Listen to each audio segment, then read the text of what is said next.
Hey everybody, it's a quick update today on how this is going to play out for us today and tomorrow. Models, I mean, that's the best tool we have for tomorrow, really, and they're already doing a bad job today. That's not a good sign. But having said that, here's a look at the visible satellite. We're just not getting enough light to see the cloud layers here. This is relatively mid to high level clouds in Indiana. Still some cumulus feature here across the Lexington area. A bit of clearing, perhaps, although it could be shadows from the clouds in East Kentucky. We don't know yet until the sun gets a little higher up. But either way, it's a cloudy day. And notice the radar trends here. We have some showers working their way in. Now, the atmosphere is relatively stable in this general area north of the front, which includes Louisville.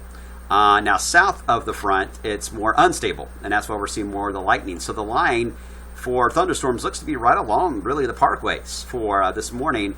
Wind routes and small hail with some of these. In fact, the Storm Prediction Center still has the marginal risk out for severe weather. Not necessarily for this round now. It's more so for the round that'll come in later this evening. The second wave of moisture, if you will, that could be on the strong side, especially around Nashville. But even this morning, I mean, some of these storms could produce some hail that could get awful close to warning level. So we'll watch that carefully for you guys in our southern tier of counties. Here's a wider setup. Again, it looks ominous on the radar, a lot of rain. The short-range models are indicating that a lot of this is going to lift into Louisville, and then it should fade out as we head toward midday, and we'll get into more of this zone, if you will, for the afternoon period, which is a very, very low-end rain chance, and then this comes tonight, the blob. But as I said, the model's having a bad time. Here's an example. This is what the model is showing for basically right now, our RPM model. I mean, it has the range stretched out here, but it really just fades it out so fast that it's a little suspect. We'll have to take this hour by hour. Stay tuned for updates on the app on this one. Then for tonight, here comes the rain. The slug of moisture moves in. For tomorrow morning, you're going to wake up and you may actually hear the rain, and that may force you to wake up. It may come down pretty hard in spots, even some thunder in our southern counties. Then as we head toward the midday period, the second wave rolls in for the Saturday time period, and this is the one that is going to impact the air show. When does this is the main batch too, when does it arrive? And when does it exit? It looks like it will arrive very close to the time of the air show, which, as a lot of you know now, has been moved up to 2:30 p.m. instead of 3.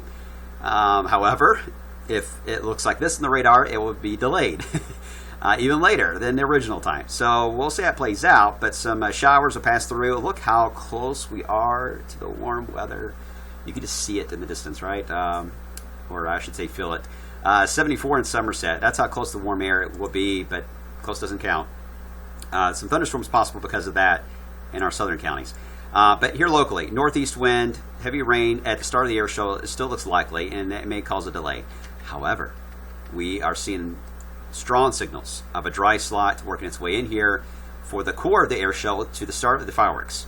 This will improve the ceiling. How much it improves the ceiling, we don't know yet. But it will likely improve the ceiling enough to allow for a decent air show. It will remain chilly at times. There have been hints, subtle hints, that the sun may even try to break through some of this. That wouldn't surprise me, but if we were to get a sun break, it would last a few minutes, that's it. So there may be a loud warning of the crowd if that happens, but not a big deal.